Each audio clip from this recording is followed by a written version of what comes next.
খুলে সবাই পড়েন আল্লাহুম্মা সাল্লি আলা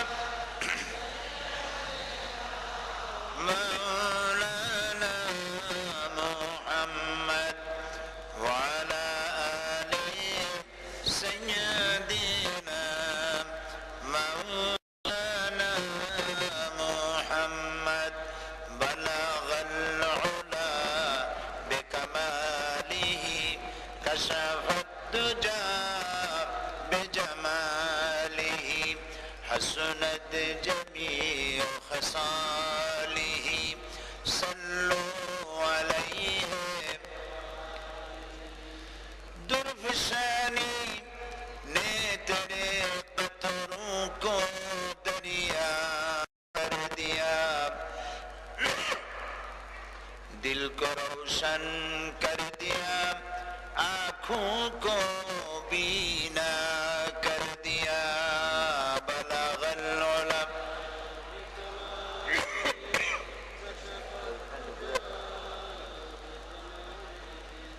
हसनत जमीउ खसालिही खुद ना थे जुराह पर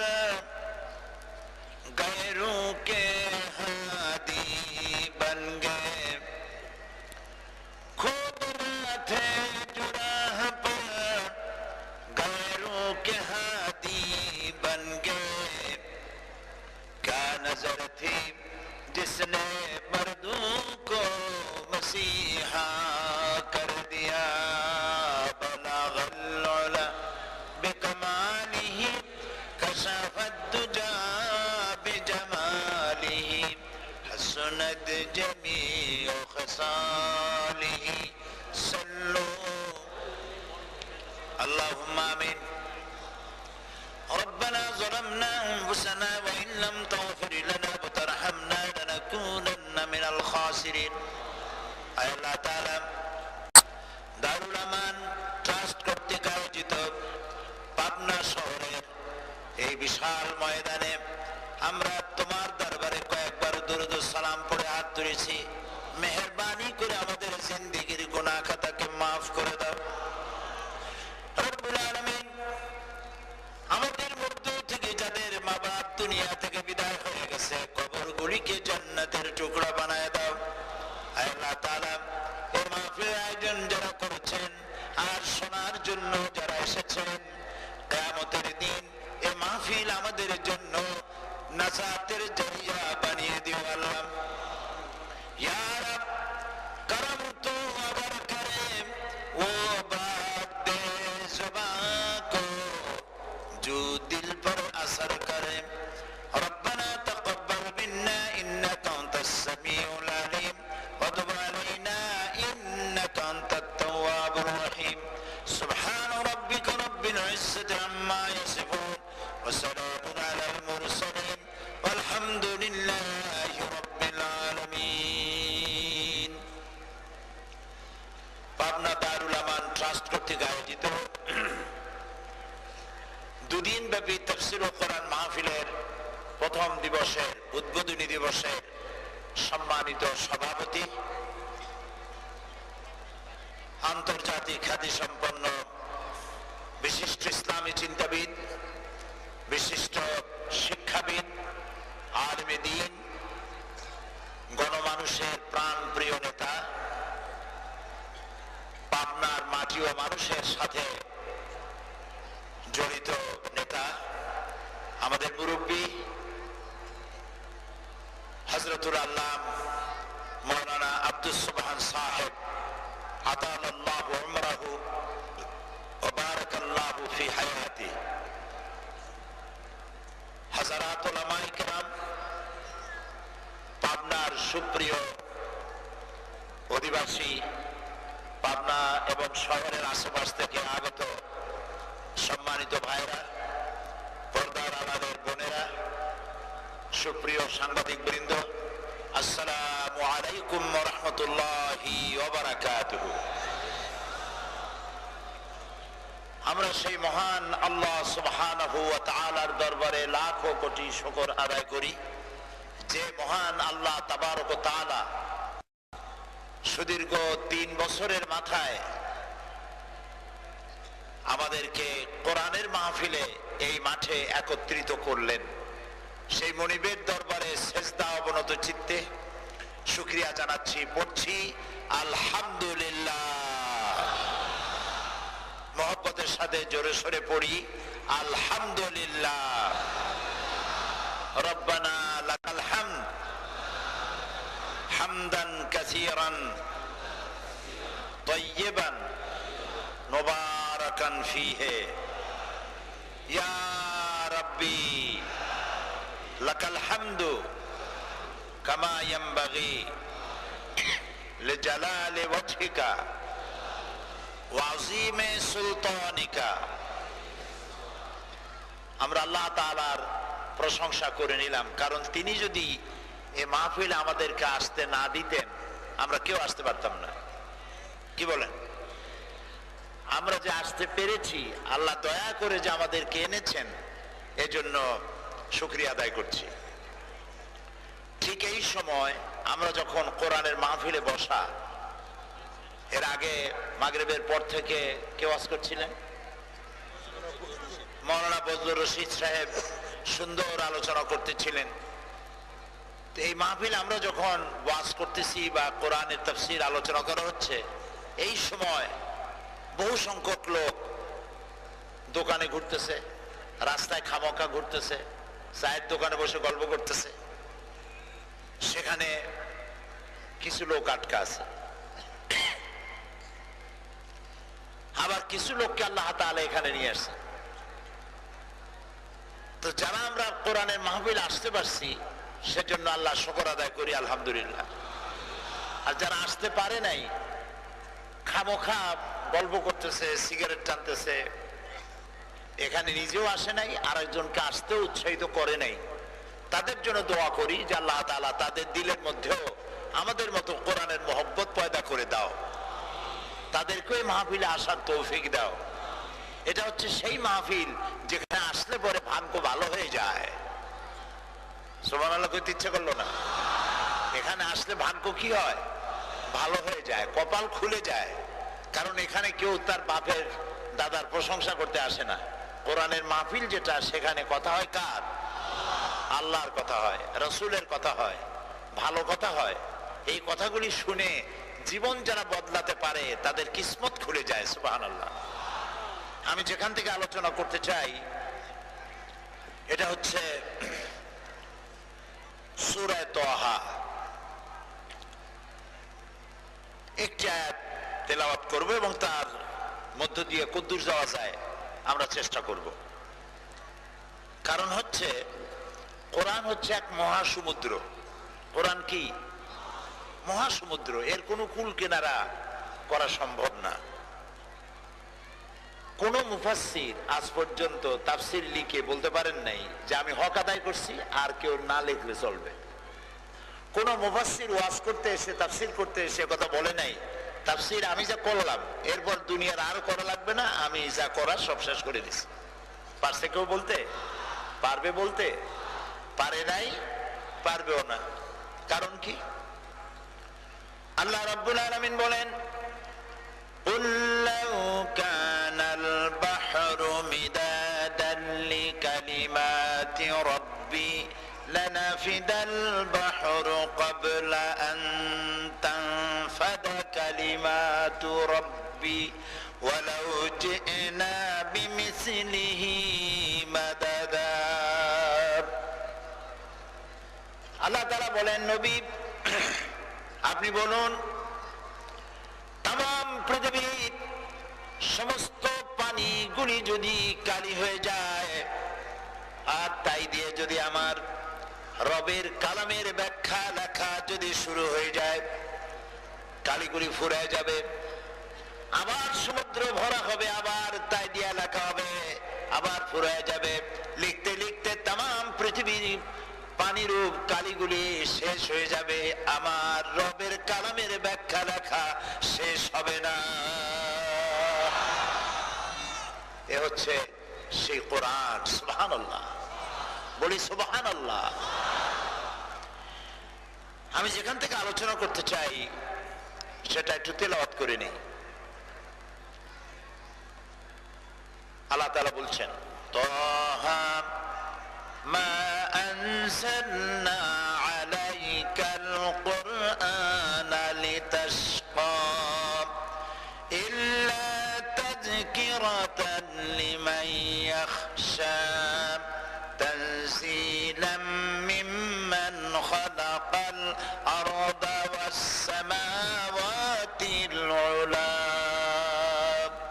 সুবহানাল্লাহ। আল্লাহ তাআলা বলছেন, তাহা মা আনজালনা আলাইকাল কুরআনা লিতাশকা। হে রাসূল, এই কোরআন আমি আপনার প্রতি এই জন্য অবতীর্ণ করি নাই যে কোরআনের কারণে আপনি কষ্ট পাবেন। কি জন্য করছি?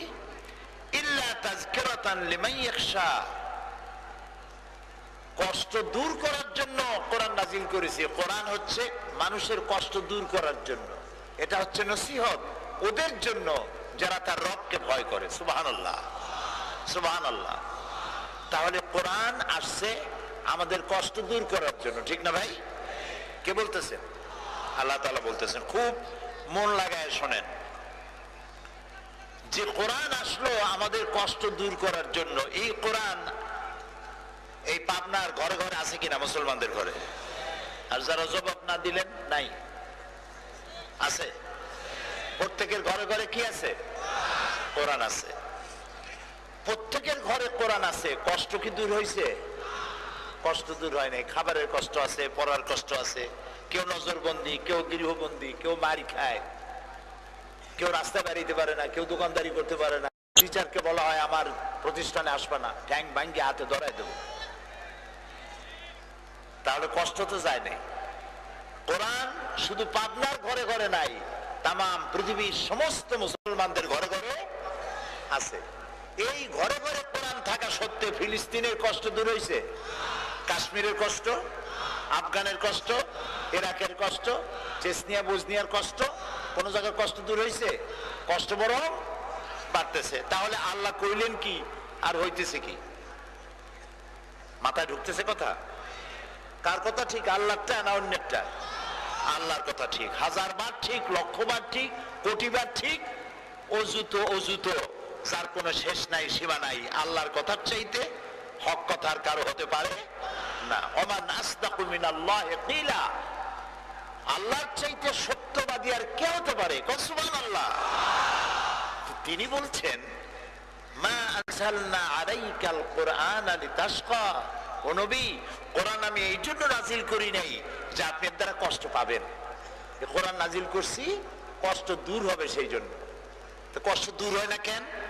কষ্ট দূর হবার না হবার কারণ হলো, কোরআনে আমরা সুমা দেই, মাথায় লাগাই, বুকে লাগাই, কোরআন পড়ি আর ঝুলি, কোরআন খতম করি, কিন্তু কোরআন বুঝি না।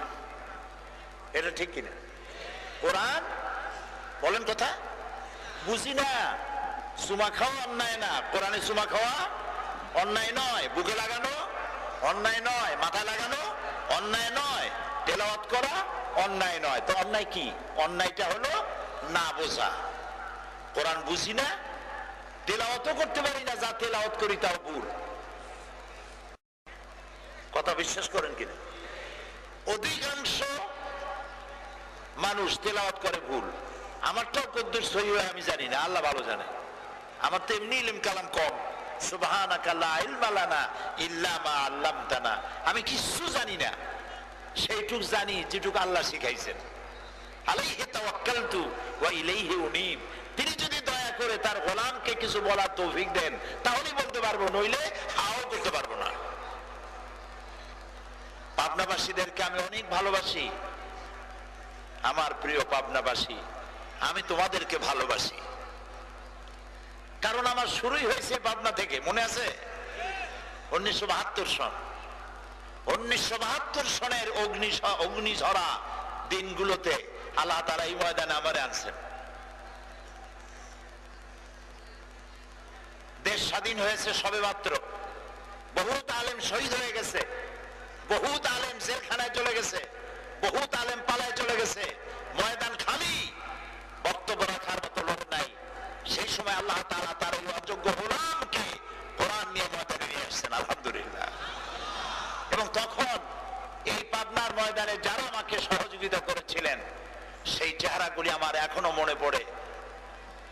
জনাব আলহাজ ইউসুফ আলী মৃধা, হাজী শাহাবুদ্দিন মুন্সি, হাজী মকবুল আহমদ, হাজী খলিলুর রহমান, আরো কত, আব্দুল ওয়াহিদ পরামানিক, হারুন পরামানিক, এসব লোক বিদায় হয়ে গেছে।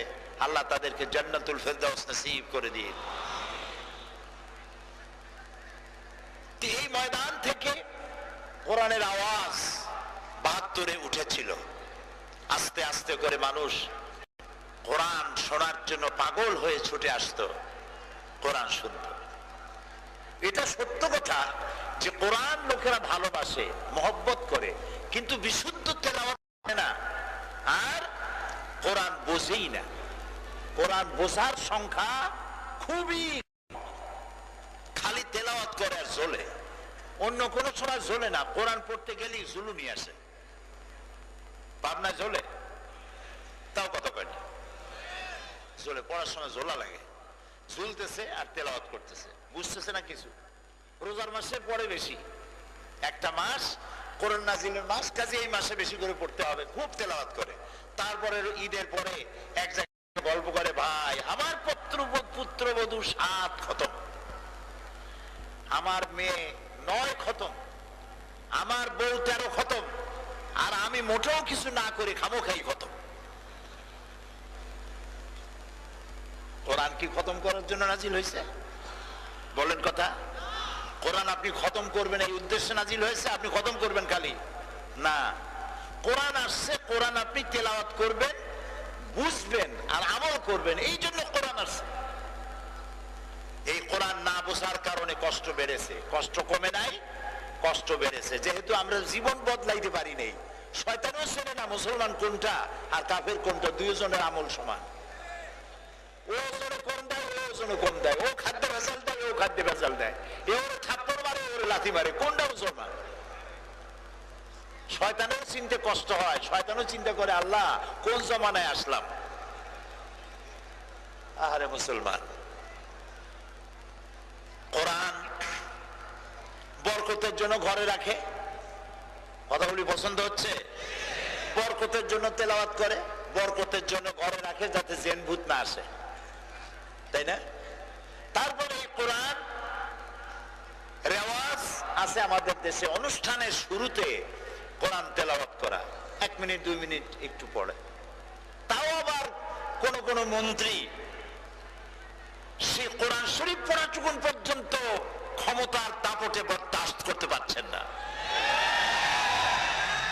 আল্লাহ হেদায়েত নসিব করুক, বলেন আমিন, বলেন আমিন। আরে পোড়া কপাল, কি জবাব দিবেন কিয়ামতে আল্লাহর সামনে? কি জবাব দিবেন? কোরআন বন্ধ করেছেন। প্রিয় ভাই সব, কোরআন বর্জন করার কারণে কপাল পুড়েছে আজ মুসলমানদের। চেচনিয়া, বসনিয়া, কাশ্মীর, ফিলিস্তিন এর উজ্জ্বল দৃষ্টান্ত। যে পৃথিবীর মুসলমানদেরকে আল্লাহ তাআলা শ্রেষ্ঠ জাতি বলেছেন, মুসলমানদের শ্রেষ্ঠ জাতি, এই কথা কে বলেছেন? বলেন সবাই। মুসলমানের শ্রেষ্ঠ জাতি, যে জাতিকে আল্লাহ শ্রেষ্ঠ বানালেন, সেই জাতি পরাশক্তির সামনে তাদের অন্যায্য দাবি মেনে নেওয়ার জন্য মাথা নত করে দিচ্ছে। প্রিয় ভাই সব, মুসলমানদের কষ্ট বাড়তেছে যারা পরাশক্তিগুলি মুসলমানদেরকে, মুসলমানদের ছোট ছোট দেশগুলিকে ধ্বংস করে দেবে, এটা হলো তাদের গণতন্ত্র। আর যদি সেই দেশের লোকেরা আত্মরক্ষার জন্য কোন কাজ করে, সেটা হলো সন্ত্রাসী তৎপরতা। বুঝতে পারতেছেন? এই দুরবস্থার একমাত্র কারণ হলো কোরআন থেকে দূরে সরে থাকার কারণে আজ আমরা বেইজ্জত হচ্ছি, লাঞ্ছিত হচ্ছি। এই বেইজ্জতি আর লাঞ্ছনা থেকে যদি আমরা বাঁচতে চাই, তাহলে আসতে হবে কিসের কাছে? কোরআনের কাছে। এই কোরআন শুধুমাত্র মুসলমানদের ধর্মীয় কিতাব নয়, আমরা এটাকে একটা ধর্মীয় কিতাব মনে করছি। বেদ, বাইবেল, ত্রিপিটক, গীতা, জিন্দাবিস্তা যেমন ধর্মীয় পুস্তক, কোরআনকেও মনে করেছি ধর্মীয় কিতাব। তিনটা জায়গায় আমরা ভুল করেছি। কয়টা জায়গায় বলেন তো? কথা না শুনলে কিন্তু বুঝতে পারবেন না। এদিক ওদিকে কান দিবেন না, আর মাঝখানটা মানুষকে কষ্ট দিবেন না, তাহলে আশাটা কাজে লাগবে। সব থেকে বড় ভুল করেছি কয় জায়গায়? তিন জায়গায়, মুখস্থ রাখেন। এক নম্বর ভুল করেছি, ইসলামকে মনে করেছি একটা ধর্ম। দুই নম্বর ভুল করেছি, কোরআনকে মনে করেছি ধর্মীয় কিতাব, ধর্মীয় পুস্তক। তিন নম্বরে ভুল করেছি, মুহাম্মদ সাল্লাল্লাহু আলাইহি ওয়াসাল্লামকে মনে করেছি ধর্মীয় নেতা। ভুল কয়টা হইল? তিনটা। এই ভুলের সংশোধন কি? সংশোধনই হচ্ছে ইসলাম কোন গতানুগতিক ভাবে হিন্দু, খ্রিস্টান, বৌদ্ধ ধর্মের মতো গতানুগতিক কোন ধর্মের নাম নয়। এটার নাম হলো জীবন ব্যবস্থা। ইসলামের নাম কি? এটাকে আল্লাহ তাআলা বলেছেন দিন। আল্লাহ তাআলা কি বলেছেন? দিন মানে কি? জীবন ব্যবস্থা, জীবন নির্দেশিকা। জীবন কেমনে চালাবেন সেইটা এখানে আল্লাহ ইসলাম বলে দিয়েছেন। এই জন্য হিন্দু, বৌদ্ধ, খ্রিস্টান ধর্মের মতো ইসলাম কোন ধর্ম নয়, এক। দুই নম্বরে, কোরআন কোন বেদ, গীতা, বাইবেলের মতো ধর্মীয় পুস্তক শুধু নয়, এটার মধ্যে আমার জীবনের সব কথা আছে। এমন কিছু নাই যা আমার জীবনে প্রয়োজন অথচ সেই সমস্যার সমাধান আল্লাহ কোরআনে বলে দেন নাই, এমন একটি বিষয় নাই। আপনি প্রশ্ন করেন, আমি জবাব দিই। তাহলে সব কথা এখানে আছে। তিবিয়ানান লিকুল্লি সেই। আপনি মরে গেলে আপনার জমি জমা কে কতটুকু পাবে তাও এখানে আছে। বউর সাথে কেমন ব্যবহার করবেন, মায়ের সাথে, প্রতিবেশীর সাথে কেমন ব্যবহার করবেন, সব এখানে আছে। কাজে এটা বেদ বাইবেলের মতো। তিন নম্বর, মুহাম্মদ সাল্লাল্লাহু আলাইহি সাল্লাম অন্যান্য ধর্মীয় নেতাদের মতো কোন শুধু ধর্মীয় নেতা মাত্র নন। তিনি গোটা বিশ্ববাসীর সর্বশেষ, সর্বশ্রেষ্ঠ মহামানব, পথ নির্দেশক, মহান শিক্ষক, মানবতার বন্ধু মুহাম্মদ রাসূলুল্লাহ সাল্লাল্লাহু আলাইহি ওয়াসাল্লাম। এই তিনটি ভুলের সংশোধন করে নিয়ে তারপরে কোরআন বুঝতে আসতে হবে। এই কোরআন প্রথমে আমি কি বললাম? শুধু মুসলমানদের জন্য আসে নাই, গোটা বিশ্ববাসীর জন্য। আল্লাহ তাআলা বলছেন হাযা বায়ানুল লিন্নাস, এটা হচ্ছে গোটা বিশ্বের সমস্ত মানুষের জন্য কোরআন নাযিল হয়েছে। তারপরে কোরআন কোন বিশেষ যুগ অথবা কোন বিশেষ জনগোষ্ঠীর জন্য কোরআন নাযিল হয় নাই। কোরআন এসেছে, এর আবেদন কিয়ামত পর্যন্ত। কোরআন গোটা বিশ্বের সমস্ত মানব গোষ্ঠীর জন্য। কোরআন কোনদিন পুরান হবে না। কোরআনের বিস্ময়কারিতার কোনদিন শেষ হবে না। আমার নবী বলেছেন, লা তুহসা আজাইবুহু ওয়া লা তুবলা গরাইবুহু ফিহি মাসাবিহিল হুদা ওয়া মানারিল হিকমা। আল্লাহর নবী বলেন, লা তুহসা আজাইবুহু, এই কোরআনের বিস্ময়কারিতার কোনো শেষ নাই। চিরকালের মহাবিশ্বের মহাবিস্ময় আল কোরআন। মহাবিশ্বের মহাবিস্ময়। আজকের বিজ্ঞানীরা বহু অর্থ ব্যয় করে, বহু মেধা, বহু পরিশ্রম করে যে কথাগুলি তারা আজ বলছেন, আর আমার ইয়াং জেনারেশন, নতুন প্রজন্ম প্রভাবিত হচ্ছেন। বিজ্ঞানী সব, কোরআন বহুত পুরান, তারা জানে না বিজ্ঞান আজ যে কথা বলছে 1400 বছর আগে আল্লাহ সে সব কথা কোরআন শরীফে বলে রেখেছেন। সুবহানাল্লাহ। গত অক্টোবর মাসে আরব আমিরাতের উপরাষ্ট্রপতি, প্রধানমন্ত্রী, দুবাইয়ের শাসক মোহাম্মদ বিন রাশেদ আল মাকতুম আমাকে দাওয়াত দিয়েছিলেন। পৃথিবীর 72টি দেশ সেখানে অংশগ্রহণ করেছে। বাংলাদেশ থেকে আমাকে উনি চিফ গেস্ট করে দাওয়াত দিয়েছেন বক্তব্য রাখার জন্য।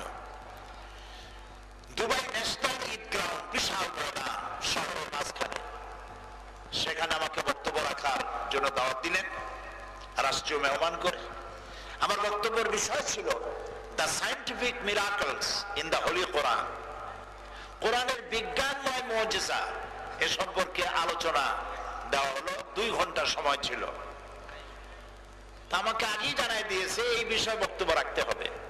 আমি কোরআন খুললাম, বিজ্ঞানের কি কি জিনিস পাওয়া যায় কোরআনের মধ্যে, কোরআন অনুসন্ধান করতে লাগলাম। আমি দেখলাম যে কোরআন হচ্ছে এমন এক মুজিজা, যা তালাশ করা যায় তাই পাওয়া যায়। সুবহানাল্লাহ, যা তালাশ করা যায় মানুষের জীবনে প্রয়োজন তা এখানে পাওয়া যায়। বিজ্ঞান সংক্রান্ত আয়াত আমি যা নোট করলাম, যা খুঁজে পেলাম, তা আমার কাছে মনে হলো প্রায় 1000-এর কাছে চলে যাবে। এত আয়াত আছে কোরআনে কারীমের মধ্যে বিজ্ঞান সংক্রান্ত। আমি তো সব কথা বলতে পারবো না 2 ঘন্টায়। আমি 2 ঘন্টা যে আলোচনা করলাম এই সাবজেক্টের উপরে, ওরা সেটাকে সিডি করেছে, ভিসিডি করেছে, টিভিতে লাইভ প্রচার করেছে এবং বিনামূল্যে বাংলাদেশিদের মধ্যে এগুলি বিতরণ করে দিয়েছে। ওটা বই আকারে বাংলাদেশে ছাপা হয়েছে, কোরআনের বিজ্ঞানময় মুজিজা। আজকে বিজ্ঞান বলছে এই 100 বছর হলো, 100 বছরের মধ্যে এর আগে পৃথিবীর মানুষের ধারণা ছিল যে চাঁদ এটা নিজেই আলো দেয় পৃথিবীতে, এবং এটাও বলা হতো যে চাঁদে যে একটা কালো কালো একটা ছায়া মতো আছে না, পাবনায় দেখা যায় না নাকি? ছোটবেলায় শুনতাম যে এটা হলো একটা বট গাছ। তো ওখানে কি হয়, ওখানে একটা বুড়ি আছে, সে সুতা কাটে। তখন ছোটবেলায় খুব চিন্তায় পড়তাম, আচ্ছা বুড়ি তো সুতা কাটে, কিন্তু ওখানে বসে খায় কি, সেই চিন্তায় বেশ পেরেশান হয়ে যেতাম। তো তখন আজ থেকে 100 বছর আগে মানুষের ধারণা ছিল যে চাঁদ নিজে আলো দেয়, কিন্তু পরবর্তী সময় বিজ্ঞানীরা আবিষ্কার করলো চাঁদ নিজে, চাঁদের কোনো নিজস্ব আলো নাই, সে নিজে কোনো আলো দিতে পারে না। কোরআন দেখলাম, কোরআন বলছে সূর্যকে, কোরআন বলছে শামসুন, বলেছে সিরাজুন, বলেছে ওয়াহাজ, বলেছে দিয়া। এ হলো সূর্যের নাম। শামসুন, সিরাজুন, দিয়াউন, এগুলি হলো সূর্যের নাম। এর অর্থ হচ্ছে প্রদীপ্ত, প্রজ্জ্বল, অনির্বাণ শিখা, যা আলো তৈরি করে, উত্তাপ সৃষ্টি করে, আলো বিকিরণ করে। এই হলো সূর্যের নাম। আল্লাহ কোরআন শরীফে সূর্যের সিফাত বললেন। আর চাঁদের কথা বলতে গিয়ে আল্লাহ তাআলা বললেন কামারাম মুনিরা।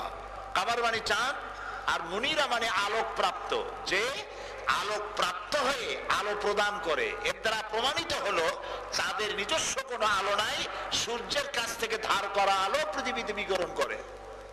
তো এটা বিজ্ঞান বললো এই 100 বছর।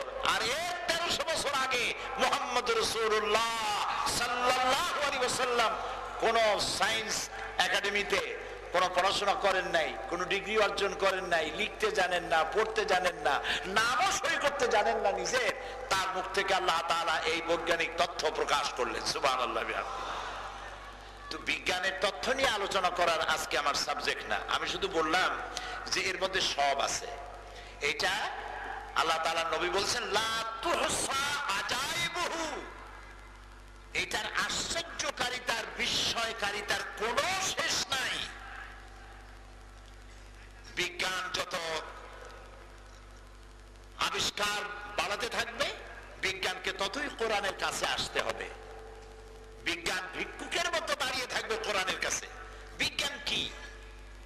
বিশেষ জ্ঞান। এটাকে সায়েন্স বলা হয়, বিশেষ জ্ঞান। বিশেষ জ্ঞানটা কি?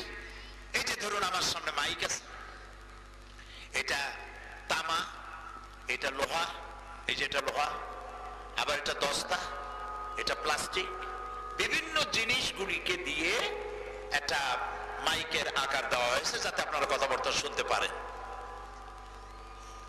এখন লোহাটা কে তৈরি করেছে? জবাব দেন, কে তৈরি করেছে? আল্লাহ। তামাটা কার? কাঁসাটা কার? প্লাস্টিক কার? সিলভার কার? আল্লাহ। বিজ্ঞান কি করলো? এখান থেকে ওইখান থেকে খাবলা খাবলা, এখান থেকে ওখান থেকে নিয়ে এটাকে অ্যাসেম্বল করেছে। মৌলিক সব জিনিস আল্লাহ, বিজ্ঞান এটাকে যৌগিক, এটাকে অ্যাসেম্বল কম্পিউটার বানিয়েছে, মোবাইল বানিয়েছে, অস্ত্রপাতি বানিয়েছে, প্লেন বানিয়েছে। প্লেন বানানো হয়েছে যা দিয়ে, সে উপকরণগুলি কার তৈরি করা? আল্লাহর তৈরি করা।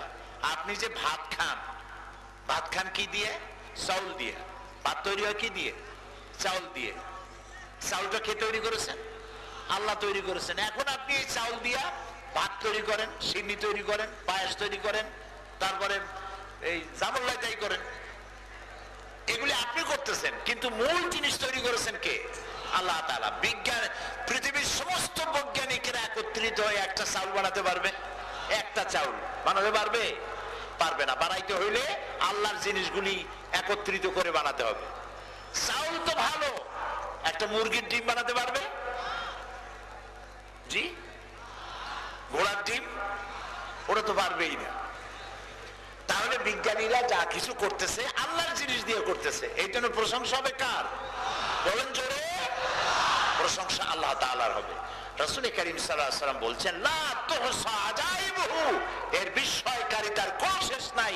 ওয়ালা তুবলা গারাইবুহু, আর কোরআন কোনদিন পুরাতন হবে না। সুবহানাল্লাহ, সুবহানাল্লাহ, সুবহানাল্লাহ। কোরআন কোনদিন পুরাতন হবে না। এই কথা বলতে কি আমি মাঝে মধ্যে বলি, আমাদের দেশে বহু মানুষ আছে গান পছন্দ করে। পছন্দ করে না গান? পছন্দ। কেউ ঢোল তবলা দিয়ে পছন্দ করে, কেউ ঢোল তবলা বাদ দিয়ে পছন্দ করে, কেউ দেশাত্মবোধক, কেউ বাউল, কেউ পল্লীগীতি, কেউ আধুনিক, কেউ মুর্শিদি, কেউ হাসান রাজা, কেউ লালন গীতি, যার সেটা পছন্দ। এখন যে গানটা আপনার বেশি পছন্দ, ওই গানটা আপনি 10 বার শোনেন, 20 বার শোনেন, 50 বার শোনেন, তারপরে কসম করে কত আর শুনতে ইচ্ছা করবে? ইচ্ছা করবে? করবে না। এবার দেখেন কোরআন শরীফ, সূরা ফাতিহা ছাড়া নামাজ হয় না, হবে না। প্রতি ওয়াক্তের প্রতি রাকাতে সূরা ফাতিহা পড়তে হবে, তা না হলে নামাজ শুদ্ধ হবে না। যে ব্যক্তি ফরজ পড়ে, ওয়াজিব পড়ে, সুন্নত পড়ে, নফল পড়ে, দৈনিক 5 ওয়াক্ত নামাজ সহ সুন্নত নফল যত নামাজ পড়ে, একজন নামাজীকে দৈনিক কমসে কম 40 বার সূরা ফাতিহা পড়তে হয়। এতবার সূরা ফাতিহা পড়া এবং শোনার পরেও কোন মানুষের মনে এরকম ধারণা সৃষ্টি হয়ে গেছে নাকি যে এত সূরা ফাতিহা শুনতে শুনতে অস্থির হয়ে গেছে, আর শুনতে ইচ্ছে করে না? মন বলে যা পারি না, সূরা ফাতিহার জ্বালা অস্থির হয়ে গেছি, এখন কুল্লালে দিয়ে শুরু করো। বলে কেউ? বলে না। যত তেলাওয়াত করে তত মজা লাগে। সুবহানাল্লাহ বলবেন না? কারণ এই কালাম কার? জোরে বলেন। আল্লাহর বাণী। যত পড়বেন তত মজা, যত পড়বেন তত মজা। রমজান মাসে যাই দেখেন মক্কা শরীফে। কোথায়? মক্কা শরীফে। যাদের টাকা আছে, পয়সা আছে, হলিডে করতে যায় Singapore, Bangkok, Hong Kong, Thailand, India, বিভিন্ন জায়গায় বেড়ায় শয়তানি করে। আরে ভাই, পয়সা দিছে আল্লাহ, হলিডে করতে যাইবা রমজান মাসে মক্কা শরীফ চলে যাও। সুবহানাল্লাহ।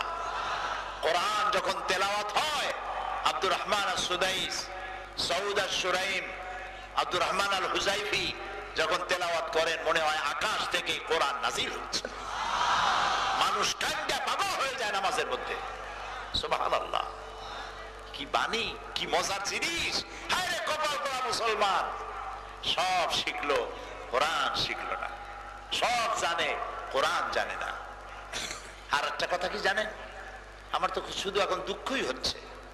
সেই কথাটা হলো এই, আপনি কি বলতে পারেন এমন একটা বইয়ের নাম যে বইটা মানুষ না বুঝে পড়ে?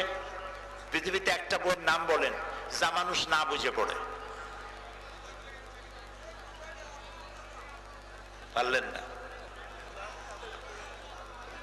একমাত্র কিতাব, মজলুম কিতাব, অত্যাচারিত কিতাব পৃথিবীর ভিতরে, একমাত্র কিতাব যার নাম কোরআন শরীফ, মুসলমানেরা না বুঝে পড়ে।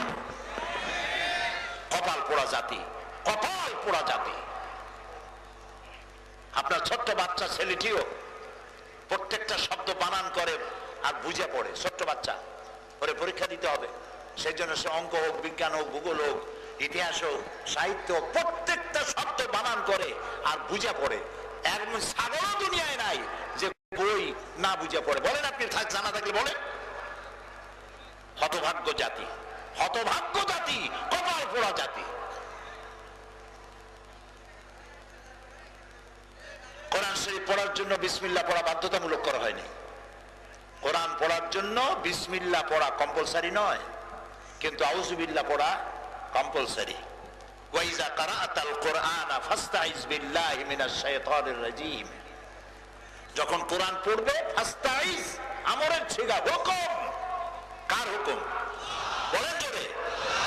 আল্লাহর অর্ডার।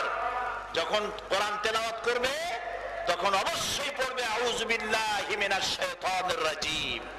কারণ শয়তান তোমাকে, তুমি পানাহ চাও, আল্লাহ তোমার কোরআন তেলাওয়াত করছি, শয়তানের ওয়াসওয়াসা থেকে আমাকে পানাহ দাও। বিসমিল্লাহ না পড়লে ক্ষতি নেই, পড়লে সওয়াব আছে, না করলে বাধ্য করা হয় নাই, কিন্তু আউযু বিল্লাহ পড়া বাধ্যতামূলক।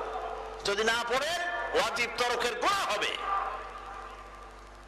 কারণ হচ্ছে শয়তান তোমাকে কোরআন বুঝতে দিবে না। শয়তান বলবে কি, কোরআন এগুলো তো আলেমের কাম, ওইগুলো কি আমরা পারি নাকি? এগুলো আলেমরা ভালো জানে, আমরা কোরআন বুঝবো না।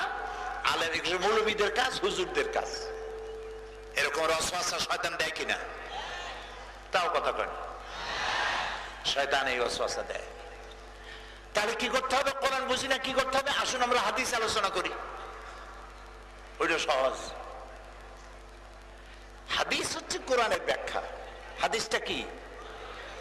হযরত আব্দুল্লাহ ইবনে মাসউদ রাদিয়াল্লাহু তাআলা আনহু বলেছেন, আমরা যখন হাদিস বলি তখন তোমরা ধরে নিবে সেটা কোরআনের ব্যাখ্যা করতেছি। তা এখন আপনার কাছে কোনটার গুরুত্ব বেশি, ব্যাখ্যার গুরুত্ব বেশি না আসলের গুরুত্ব বেশি? তা আপনি তো আসলেই জানেন না। আপনি যদি আসলেই না জানলেন তাহলে আপনার ব্যাখ্যা জেনে লাভটা কি? কথা কি বুঝে আসে মাথায়? শয়তান এই ওয়াসওয়াসা দেয়, কোরআন আমাদের কাম না, এটা কঠিন জিনিস, গুনাহ হবে, কোরআনের কাছে যাব না, বরং আসো আমরা হাদিসে কি বলে সেগুলো শুনি। এই জন্য শাইখুল হাদিসের অনেক দাম, শাইখুত তাফসীরের মূল্য নাই। হাদিসের ক্লাসে ছাত্রের অভাব, হাদিসের ক্লাসে ছাত্রের অভাব নাই, কিন্তু তাফসীরের ক্লাসে ছাত্র খুঁজে পাওয়া যায় না। এখন বুখারী শরীফ খতম করতে পারলে তাতে অনেক সওয়াব। কোরআন শরীফ আনুষ্ঠানিকভাবে খতম করে, বুখারী শরীফও খতম করে। আমার মূল বক্তব্য যেটা, সেটা হচ্ছে কোরআনে কারীম আল্লাহ তাআলা বলছেন বুঝা পড়ো। কোরআন বোঝা সহজ না কঠিন? আমি আপনার কাছে জিজ্ঞেস নিই, চলেন আল্লাহকেই জিজ্ঞেস করি। কারে জিজ্ঞেস করব? সাহেবে কোরআনকে জিজ্ঞেস করব। যিনি কোরআন পাঠাইছেন তাকে জিজ্ঞেস করতে হবে, তোমার কোরআন বোঝা কঠিন না সহজ? আল্লাহ রাব্বুল আলামিন যিনি কোরআন নাজিল করেছেন, তিনি সূরা কামারের ভিতরে 4 বার নিজেই সওয়ালে মুকাদ্দারের জবাব দিয়েছেন। কেউ জিজ্ঞেস করার আগেই আল্লাহ জবাব দিয়ে রেখেছেন, ওয়ালাকাদ ইয়াসসারনাল কুরআনা লিযিকর ফাহাল মিন মুদ্দাকির। 4 জায়গায় বলছেন। কয় জায়গায়? কোন সূরা? সূরা কামার। ওয়ালাকাদ ইয়াসসারনাল কুরআনা লিযিকর, ওয়ালাকাদ, এবং অবশ্যই আমি কোরআনকে বোঝার জন্য সহজ করে দিয়েছি। এরকম আস্তে সুবহানাল্লাহ বললে হবে না। আল্লাহ বলতেছেন আমি সহজ করছি, আর কপাল পোড়া কেবলমাত্র সেই বলতে পারে কোরআন বোঝা মৌলবীদের কাজ, মাওলানার কাজ, আমার কাজ না। কপাল পোড়া। আপনি বুঝতে চেষ্টা করেন নাই, সেই জন্য আপনার কপাল পুড়ছে। এই কোরআন মরুভূমির রাখালদেরকে বিচারপতি বানাইছে। সুবহানাল্লাহ কইতে ইচ্ছা করে না? মরুভূমির রাখাল, মরুভূমিতে উট চড়ায়, এই রাখাল গুরারে ধরে ধরে বাদশা বানাইছে, সেনাপতি বানাইছে, বিজয়ী সেনাপতি খালিদ বিন ওলীদ বানাইছে, ওমর ইবনে খাত্তাব বানিয়েছে, ওমর বানিয়েছে। গোটা পৃথিবীর অর্ধেকটা পৃথিবী ওমরের পায়ের তলায় এসেছিল কোরআনের কারণে। কোরআন তেলাওয়াত করেছেন, বুঝেছেন। আমাদের কপাল পোড়া, খালি তেলাওয়াত করি, বুঝি না, জ্বলে। এটার নাম কোরআন। এটার নাম কি? আচ্ছা, কোরআন শব্দের অর্থ কি যা বারবার পড়তে হয়, পঠিতব্য, অবশ্য পাঠনীয়, যা বারবার পড়তে হয়, কোরআন। সার্থক নাম, কোরআনের চাইতে বেশি পড়া হয়েছে এমন একটা বইয়ের নাম বলতে পারবেন? দুনিয়ায়, সারা দুনিয়ায় কোরআনের চাইতে বেশি পড়া হয়েছে? পৃথিবীতে এমন একটা মিনিট নাই, খুব কান খাড়া করে শোনেন, পৃথিবীতে এমন একটি মিনিট নাই যখন কোথাও না কোথাও কোরআন তেলাওয়াত করা না হচ্ছে। আপনি চিন্তা করতে পারেন যে আমার এখানে যখন রাত 1টা, তখন তো আমরা পাবনায় ঘুমাই, নাকের আওয়াজের চোটে ট্রাকের ইঞ্জিন ফেল, এই সময় কেটে তেলাওয়াত করে। আপনার এখানে যখন রাতের 1টা, তখন নিউ ইয়র্কে দিনের 1টা, ওরা তখন জোহরের নামাজ পড়তেছে। আপনার যখন ফজর, আর এক দেশের আসর। আপনার যখন ঈশা, আর একজনের জোহর। সারা পৃথিবীতে সময়ের এই যে গ্লোবাল টাইমের যে পরিবর্তন, এই পরিবর্তনের কারণে পৃথিবীতে এমন একটা মুহূর্ত নাই যখন কোরআন তেলাওয়াত করা না হচ্ছে। এই জন্য কোরআনের চাইতে বেশি তেলাওয়াত করা হয়েছে, বেশি পড়া হয়েছে এমন কোন বই পৃথিবীতে নাই। এক। 2 নম্বরে, এই কোরআনের আরেক নাম হলো কিতাব। এই কোরআনের আরেক নাম কিতাব। কিতাব মানে কি? কিতাব হলো যা লেখে, কিতাবাত করা, লেখা। কোরআনের চাইতে বেশি লেখা হয়েছে, প্রিন্টিং হয়েছে, এরকম কোন কিতাবের নাম জানা আছে আপনার? কোন বইয়ের নাম বলেন যে পৃথিবীতে সব থেকে বেশি ছাপা হয়েছে অমুক বই, অমুকের লেখা অমুক বইটা পৃথিবীতে সব থেকে ছাপা হয়েছে বেশি? আছে? নাই। কোরআন সব থেকে বেশি পড়া হয়, সব থেকে বেশি ছাপা হয় কোরআন শরীফ। বাদশাহ ফাহাদ আমাকে দাওয়াত দিয়েছিলেন 90-এর দশকে, একবার 80-এর দশকে, আর একবার 90-এর দশকে রাজকীয় মেহমান করে দাওয়াত দিয়েছিলেন। 90-এর দশকে যখন দাওয়াত দিলেন বাদশাহ ফাহাদ, আল্লাহ তাকে জান্নাত নসিব করুক, বলি আমিন, তিনি আমাদের সাথে যে প্রোটোকল অফিসার যারা ছিল, যেসব দর্শনীয় জিনিস আমাদেরকে দেখালেন, তার মধ্যে যা কিছু আল্লাহ দেখাইছেন ওনার মাধ্যমে, তার মধ্যে একটা তো ছিল আল্লাহর ঘর দেখাইলেন ভিতরে নিয়ে, আলহামদুলিল্লাহ। কাবা শরীফের ভেতরে আল্লাহ ঢুকালেন দয়া করে। আর দেখালেন মদিনা মুনাওয়ারায় Mujamma Malik Fahad, Fahad printing press. Fahad printing press হচ্ছে দুনিয়ার সর্ববৃহৎ প্রেস, এর থেকে বড় প্রেস পৃথিবীতে নাই। সেখানে শুধু কোরআন শরীফ ছাপা হয়, আর কিছু না। প্রতি ঘন্টায় এরকম 900 জেল কোরআন বেরিয়ে আসে ছাপা হইয়া, 900 কপি। সাদা কাগজ ঢুকতেছে মেশিনের মধ্যে, প্রিন্টিং হচ্ছে, কাটিং হচ্ছে, বাইন্ডিং হচ্ছে, প্লেনে উঠে চলে যাচ্ছে। 30টা ভাষায় তরজমা হয়ে, তাফসির হয়ে সারা পৃথিবী ছড়িয়ে যাচ্ছে, আর ফ্রি অফ কস্ট, বিনামূল্যে সারা পৃথিবীতে ছড়িয়ে যাচ্ছে ফাহাদ প্রিন্টিং এর কোরআন শরীফ। সুবহানাল্লাহ।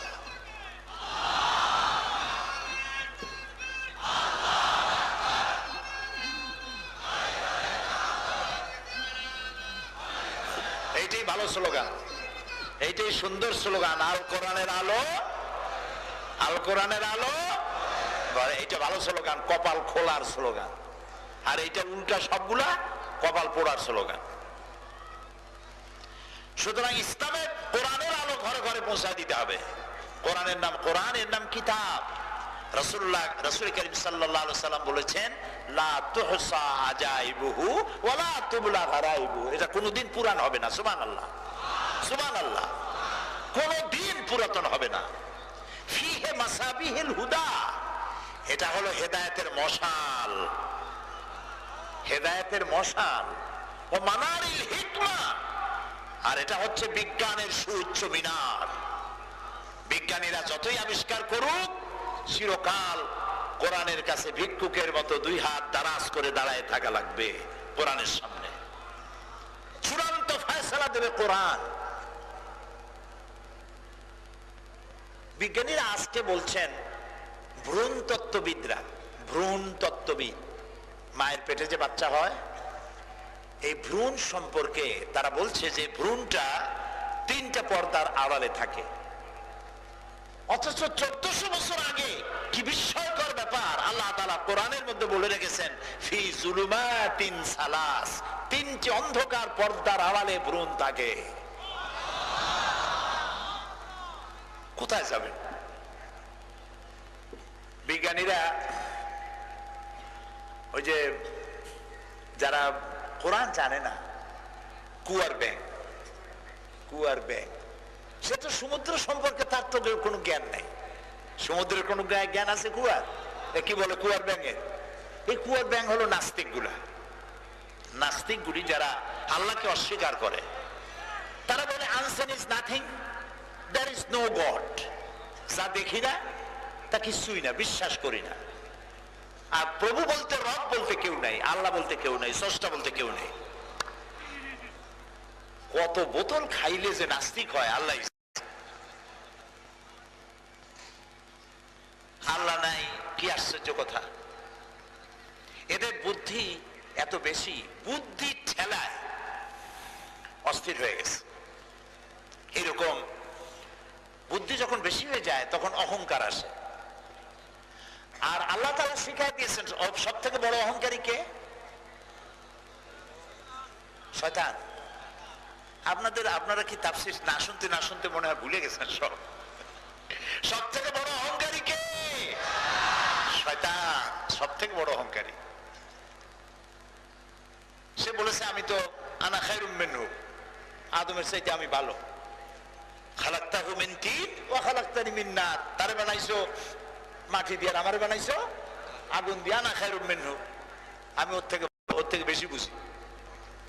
তো বেশি বোঝা ভালো না, সব থেকে ভালো হলো এই কথা বলা, সুবহানাকা লা ইলমা লানা, আমার কাছে কোনো ইলম নাই। দেখছেন সুলাইমান আলাইহিস সালাম কথা বলতেছেন পিঁপড়ার রাজার সাথে। কার সাথে কথা বলতেছেন? কোথায় আছে? কোরআন শরীফে। কোন সূরা? সূরা আন-নামল। পিঁপড়ার সাথে কথা বলতেছেন। সুবহানাল্লাহ কইতে ইচ্ছা করে না? পিঁপড়ার সাথে কথা বলতেছেন। পিঁপড়ার রাজা কথা বলতেছে মানুষের রাজার সাথে। সারা দুনিয়ার আল্লাহ তাআলা তাকে মানতে করতেই সমস্ত প্রাণীর কথা আল্লাহ তাকে বোঝার তৌফিক দান করেছেন। তিনি পিঁপড়ার কথা বুঝতেছেন, পিঁপড়াও সুলাইমান আলাইহিস সালামের কথা বুঝতেছে। এখন তো একটা অহংকার এসে যায় যে আমি পিঁপড়ার কথাও বুঝি, কিন্তু তিনি তো নবী। তিনি কি দেখেন বিনয় কারে বলে। পিঁপড়ার সাথে কথা বলতে গিয়ে তিনি বলে ফেললেন, রব্বি আউজি'নি আন আশকুরা নি'মাতাকাল্লাতী আন'আমতা আলাইয়া ওয়া আলা ওয়ালিদাইয়া ওয়া আন আ'মালা সালিহান তারদাহু ওয়া আদখিলনি বিরাহমাতিকা ফি ইবাদিকাস সালিহিন। রব্বি আউজি'নি আন আশকুরা নি'মাতাকাল্লাতী আন'আমতা আলাইয়া। হে আল্লাহ, তুমি আমাকে ওই পরিমাণ শুকর আদায় করার তৌফিক দাও যে পরিমাণ নিয়ামত তুমি আমারে দান করছো। আমার মা বাপের উপরে যে পরিমাণ নিয়ামত দান করছো। ওয়া আন আমালা সালিহান তারদাহু, আর ওইরকম নেক আমল করার তৌফিক তুমি আমারে দাও যে নেক আমল করলে পরে তুমি খুশি হও। সুবহানাল্লাহ। ওয়া আদখিলনি বিরাহমাতিকা ফি ইবাদিকাস সালিহিন, আর আমাকে তুমি দয়া করে আপন করুণায় সালিহিনদের মধ্যে শামিল করে নাও। সুবহানাল্লাহ। তো যখন জ্ঞান বেশি হয় তখন সে বিনয়ী হয়। আল্লাহ তাআলা বলেন দেখো না গাছগুলা, গাছের ফল যখন পাকে তখন গাছের ডালগুলা উপরের দিকে যায় না নিচের দিকে আসে? আম পাকলে ডাল কি উপরে ওঠে না নিচে নামে? কাঁঠাল পাকলে ডাল নিচে নামে না উপরে ওঠে? সমস্ত ফল যত পাকে তত নিচে নেমে আসে। এটা বিনয়ের প্রকাশ। সুবহানাল্লাহ। ফলে শিখাইতেছে আল্লাহ তাআলা কোরআন শরীফে বলছেন এগুলো দেখে শেখো। একটা ফল আছে পাকলে ডাল শুদ্ধ উঁচু হয়ে যায়, ওইটা কি বলতে পারেন দেখি? একটা টেস্ট। পাবনাবাসীদের উপর পরীক্ষা। কাঁচামরিচ। আরে হইল না।